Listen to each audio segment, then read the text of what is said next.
Good day po sa lahat ng tagapakinig sa channel na ito at sa inyo po Sir Kalakbay. Tawagin niyo na lang po ako sa pangalang Buboy, 55 taong gulang at taga Negros Occidental. Ang ibabahagi ko pong kwento sa inyo ay karanasan mismo ng aking kaibigan na si Kusog. Ito po yung tawag namin sa kanya dahil isa po siyang libon o yung malaki ang buto nito sa kamay kaya malakas po ito. Ang ibig sabihin po ng kusog sa Tagalog ay malakas at sigurado po ako alam niya ng mga Bisaya. Nangyari ang karanasan nito mga dekada 80. Dito din mismo sa Negros. Ang trabaho ni Kusog ay nagbebenta ito ng buhangin. Kinukuha nito sa ilog at inilalagay sa karo ng kalabaw saka idinideliver sa bahay ng umu-order sa kanya. At dahil sa kakaunti lang ang mga gumagawa ng ganito, ay kilala ito sa iba't ibang lugar. At marami na din itong mga suki at kakilala. Isang araw ayon kay Kusog, ay kinukontrata ito ng isang kakilala na nagpapagawa ng bahay para deliveran siya nito ng mga buhangin sa kanila. At dahil may kalayuan ng bahay ng umu-order sa kanya, ay maaga itong pumupunta ng ilog para kumuha ng buhangin. Nang mapuno na ang karo, ay agad nang sumakay si Kusog sa kalabaw para ihatid yung buhangin na in-order sa kanya. Kabisado na ni Kusog ang daan papunta doon dahil sa ilang beses na din itong naghatid ng buhangin sa mga kalapitbahay at halos kakilala na niya ang mga tao na nakatira sa baryo. Nang malapit na ito sa baryo, ay madadaanan nito ang taniman ng mga puno ng buri o isang uri ng palm tree na ginagawang sombrero ang dahon. Sa taniman ng buri ay may nakatayong nag-iisang bahay.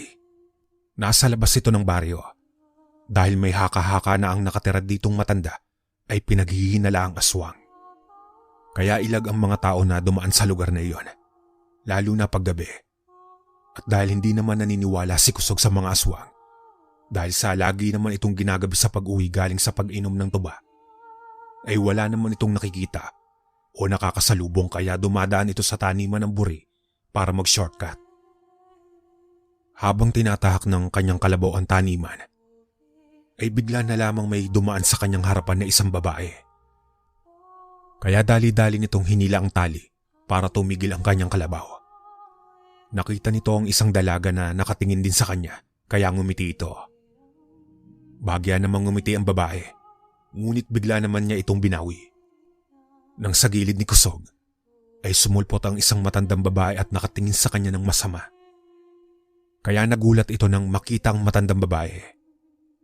Nagmagandang araw ito ngunit hindi man lang ito nagsalita. At lumakad patungo sa nag-iisang bahay sa gitna ng taniman ng buri na ipinagtaka naman ni Kusog. Dahil ng paglingon niya ay wala na din ang dalaga na kanina'y nasa harapan lang niya. Hindi na lamang niya pinansin iyon. Kaya nagpatuloy na lamang ito sa paglalakad papunta sa baryo para i-deliver na ang buhangin na in-order sa kanya. Matapos maihatid at makuha ang bayad, ay agad na din itong umalis at doon muli ito duman sa taniman ng buri. Nakita naman muli ni Kusog yung dalaga, kaya sandali nitong pinatigil ang alaga nitong kalabaw at bumaba saka lumapit sa dalaga. Nagmagandang araw ito sa dalaga at nagpakilala siya dito. Ngumiti naman umano ang dalaga sa kanya at nagpakilala din sa kanyang pangalan. At dahil sa may kagandahan din ng dalaga, ay tinanong ito ni Kusog kung bakit umano ngayon niya lang ito nakita. Dahil sa palagi naman umano siyang napapadaan sa lugar at tanging ang matanda lamang ang kanyang nakikita at tinanong niya yung dalaga kung lola niya ba ito. Sinabi naman ng dalaga na ilang araw pa lamang umano siyang nakikitira sa kanyang lola. Dahil sa nag-away umano sila ng kanyang ama, kaya umalis ito sa kanila. At dito muna nakikitira sa kanyang lola. Sinabi naman ni Kusog na kaya pala ngayon lamang niya nakita ang magandang dalaga dahil bago pa lamang pala ito sa lugar. Nagtanong pa ito sa dalaga kung may nanliligaw na sa kanya. Sinabi naman ng dalaga sa kanya na wala umanong nagtatangkang manligaw sa kanya. Dahil sa natatakot umano ang mga ito dahil sa mga bali-balita tungkol sa kanila ng kanyang lola. Sinabi naman ni Kusog na kung pwede itong dumalaw sa kanya dahil sa hindi naman umano ito natatakot at hindi rin umano ito naniniwala sa mga bali-balita. Magsasalita pa sana ang dalaga nang biglang umanong sumulpot na naman sa likod ni Kusog ang matanda na siyang lola pala ng dalaga at nagwika na umalis na umano ito. Agad naman nang nagpaalam si Kusog sa dalaga at sa matanda at agad nang umuwi.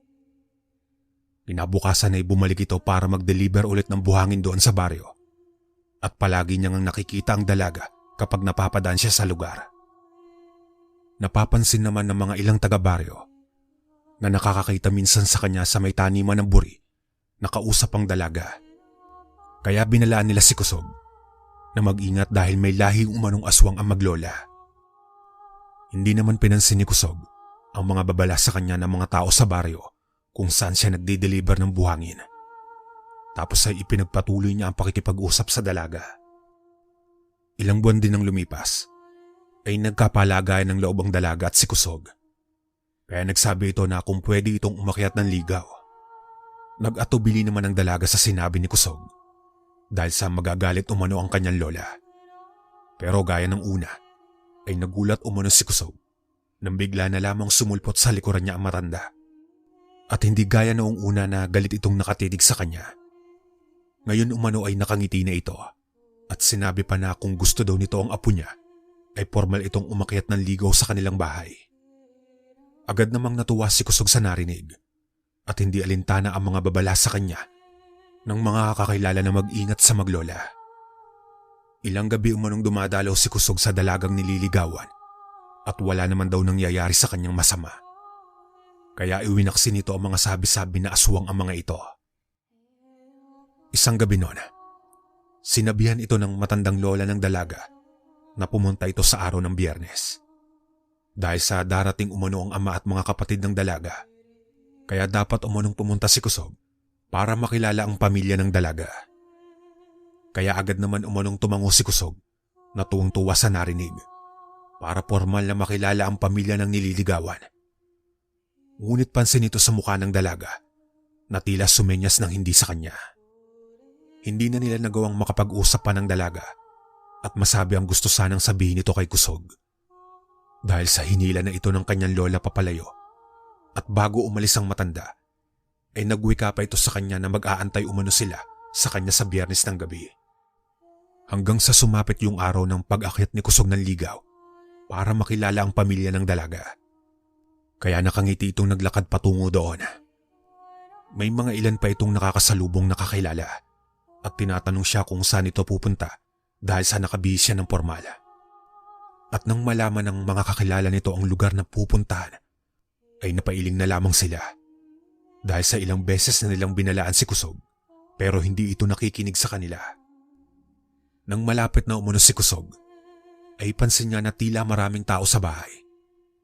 Kaya sa tingin niya ay nandun na malamang ang ama at kapatid ng dalaga. At nakita rin ni Kusog na tila may niluluto ang mga ito sa likod ng bahay. Agad naman itong nagmagandang gabi at ilang sandali lang ay pinagbuksan niya ito ng matanda. Kaya agad na itong pumasok ng bahay. Pagkapasok umano ni Kusog, ay pansin agad nito ang malansang amoy sa loob ng bahay. Ngunit hindi niya na lamang iyon pinansin. Dahil sa nakita din agad nito, ang dalagang nililigawan na nakaupo at nakatingin sa kanya. Nakita nito sa mukha ng dalaga na tila may gustong sabihin ngunit hindi nito masabi. Agad namang pinaupo si Kusog ng matanda para makipag-usap muna sa dalaga habang inihahanda pa umano ang kanilang hapunan. Habang kaharap ang dalaga, ay tinanong umano ito ni Kusog kung ano ang problema dahil sa tila hindi ito mapakali.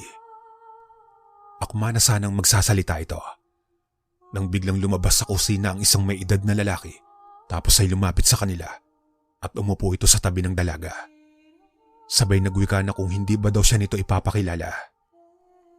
Nag-aalangan namang ipinakilala ng dalaga kay Kusog ang may edad na lalaki na siyang ama pala nito at ilang sandali lang ay may lumabas uli sa kusina na dalawa pang lalaki na medyo kaidaran din ni Kusog at nagwika ang mga ito na mga kapatid umano sila ng dalaga. Hindi naman nagtagal sa pagkakaupo ang ama ng dalaga at nagwika na pupunta lang ito ng kusina at nagbilin pa ito sa dalaga na asikasuhin muna nito ang kanilang bisita dahil mamayang konti ay maghahapunan na sila. Pagkaalis ng ama ng dalaga kasama ang mga anak nitong mga lalaki, ay tumingin pa umano ang mga ito kay Kusog sabay ngumiti.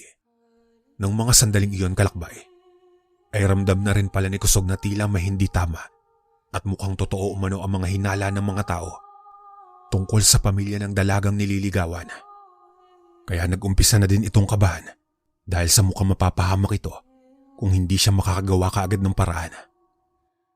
At dahil sa nahulog na din ang loob umano ni Kusog sa dalaga, ay hinawakan nito ang kamay ng dalaga at saka ngumiti na lamang ito. Ramdam ng dalaga na nanginginig ang mga kamay ni Kusog. Kaya napagtanto ng dalaga na alam na ni Kusog ang ibig sana nitong sabihin sa kanya kanina pa. Kaya hinawakan din umano ng dalaga na mahigpit ang mga kamay ni Kusog at sumenya sa kanya na umalis na dahil sa nahulog na din pala ang loob sa kanya ng dalaga. Dahil sa mabait umano ito sa kanya at nagugustuhan na din siya nito. At siya lamang ang lalaking kumausap at hindi natakot umano sa kanya kahit na alam na ni Kusog na may sabi-sabing aswang sila. Tumayo naman ang dalawa mula sa pagkakaupo at akma na sanang aalis si Kusog. Nang pumasok naman ng bahay ang matandang lola ng dalaga at bago pa sana ito makapagpaalam na aalis na, ay sinabihan nito si Kusog na maupo na muna at luto na ang kanilang hapunan. Inakbayan pa siya nito at pinaupo sa mesa. Sinabi ng matanda na kukunin lang niya umano ang pagkain sa kusina. Kaya pumasok ito doon at dali-dali namang sumunod sa kanya ang dalaga. Ilang sandali pa ay narinig ni Kusog ang sinabi ng dalaga na huwag umano nilang gagalawin si Kusog. Dahil sa nagugustuhan umano nito iyon at nakiusap na humanap na lamang ng iba. Pero hindi pumayag yung ama ng dalaga at bago siya balikan ng mga ito ay mabilis na umano siyang tumakbo palabas ng bahay. Habang tumatakbo sa taniman ng buri ay nakita nito ang dalawang tao na mabalahibo ang katawan na sumusunod sa kanya. Tapos ay parang mga aso umano ang mga ito kung tumakbo. Nang malapit na siyang abutan ay dinambahan ito ng isa. Ngunit dahil sa batak sa mabigat na trabaho si Kusog at matipuno ang katawan nito, dagdag pa ang mga libon nitong braso, ay madali lamang umano nitong ibinalibag ang isang aswang na dumamba sa kanya at saka nagpatuloy sa pagtakbo. Ilang sandali lang ay may isa na namang dumamba sa kanyang likod, kaya nagpagewang-gewang ito sa pagtakbo at nang malapit na itong matumba, ay naisip nito na ibunggo ang likod sa puno ng buri dahil sa alam niya na marami itong tinik. Kaya yun na nga ang ginawa ni Kusog. At narinig nito ang malakas na pag-angil na tila nasaktan ng nilalang. Kaya bumitaw ito sa kanya sa pagkakakapit. Agad namang muling tumakbo si Kusog. Ngunit naabutan muli ito ng isang aswang na ibinalandra niya kanina. At muli siyang dinalungan at ngunit may isang aswang din ang pumigil dito. Kaya nakatakbo ito papalayo. Ngunit ilang sandali lang ay may humarang na sa kanyang daraanan kaya napatigil ito. Isang malaking lalaki na mabalbo ng katawan at nagbabaga ang mga mata. At sa laki ng katawan nito, ay alam niya na ito ang ama ng nililigawang dalaga at ang mga naunang humahabol sa kanya ay ang mga anak nito. Napagtanto din ni Kusog na ang isang aswang na pumipigil sa mga aswang ay ang dalagang nililigawan niya. At dahil sa walang dalang kahit ano, ay hinarap niya ang aswang na humaharang sa kanya ng mano-mano. Nagpambuno ang dalawa at nagpagulong-gulong.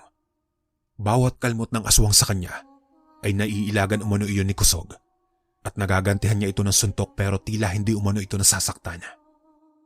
Pansin din niya sa gilid ng kanyang paningin ang lola ng dalaga na tila nagmamasid lang at nakatingin na habang nagpapambuno sila ng aswang na ama ng dalaga at hindi ito sumasali. Umabot din umano ng ilang minuto ang pakikipagpambuno ni Kusog sa aswang. Hanggang sa mapagod na ito dahil sa tagal ng kanilang paglalaban at marami na rin itong sugat dala ng kalmot. Pero napansin din ni Kusog na tila napapatras niya na rin ang aswang sa mga suntok niya. Kaso ay pagod na talaga ito at nakita niya na din na ando na ang dalawang anak nitong lalaki na nasa anyong tao na. May mga sugat at nakikinood lang din sa kanila at hindi rin nakikisali. Nakita naman ni Kusog ang dalagang nililigawan na tila may mga sugat din dahil may dugo ito sa damit at nanonood din sa kanila na tila nag-aalala. At dahil sa pagod na nga, ay sinabi ni Kusog sa kanyang sarili Nabahala na umano kung dito siya mamamatay. Basta makapatas lamang siya, ay ayos na, kaya tumayo ito at hinintay ang pagsugod ng aswang. At nang dalahungin siya nito, ay ibinuhos na ni Kusog ang natitira niyang lakas at niyakap ang aswang sa bewang at buong lakas na ibinangga sa malaking puno ng buri. Dahilan para mapahiyaw ito sa sakit dahil sa mga tinik ng puno na tumusok sa kanya, kaya hindi na din ito nakatayo. At nang makita umano ng mga anak nitong lalaki ang nangyari sa kanilang ama, ay mabilis umanong nagbago ng anyo ang dalawa. At nung akmang susugurin na si Kusog, ngunit napatigil ang dalawa nang humarang ang matandang lola ng dalaga. Dito ay nakita ni Kusog ang mga buhok nitong tila mga alambre na may buhay na kusang gumagalaw. Kaya sinabi nito sa kanyang sarili na marahil ito na ang katapusan niya. Dahil sa hindi na niya kaya pang lumaban, at isa pa ay mukhang wala din naman siyang laban pag nagkataon sa ganitong uri ng aswang. Kaya napahiga na lamang ito sa lupa. Narinig niya naman umano ang matanda na nagwika na humanga ito sa lakas at tibay ni Kusog. At dahil din sa nakita niyang mabuti ang intensyon nito sa apo, ay hahayaan niya na itong mabuhay. Pagkatapos umano magwika ng matanda, ay biglang tumahimik ang buong paligid at hindi na namalayan ni Kusog na nakatulog na pala siya. Nagising lamang si Kusog nang may gumising sa kanyang isang magsasaka na magpapastol sana ng kanyang kalabaw.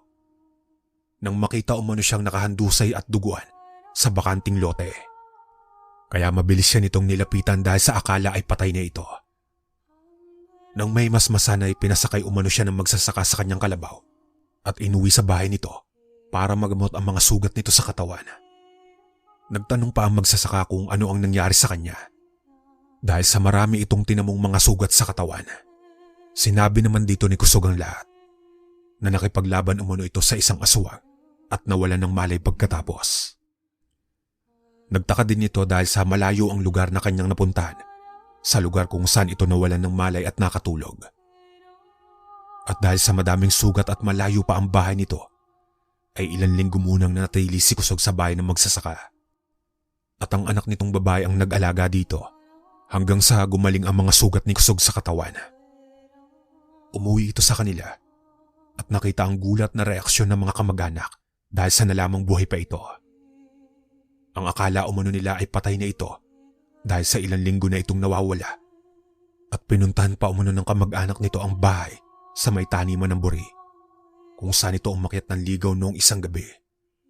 Ngunit wala na sila umanong nadatnan dahil wala na ang matanda at ang apo nitong dalaga.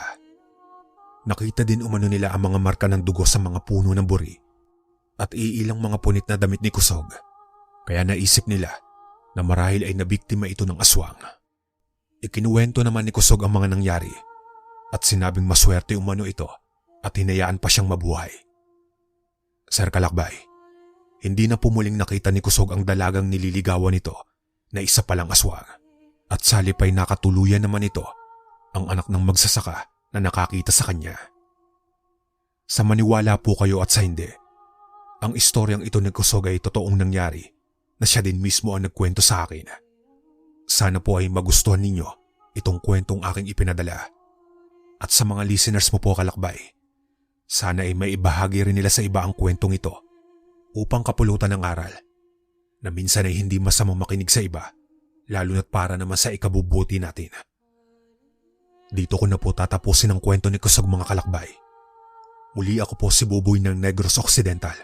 Maraming salamat.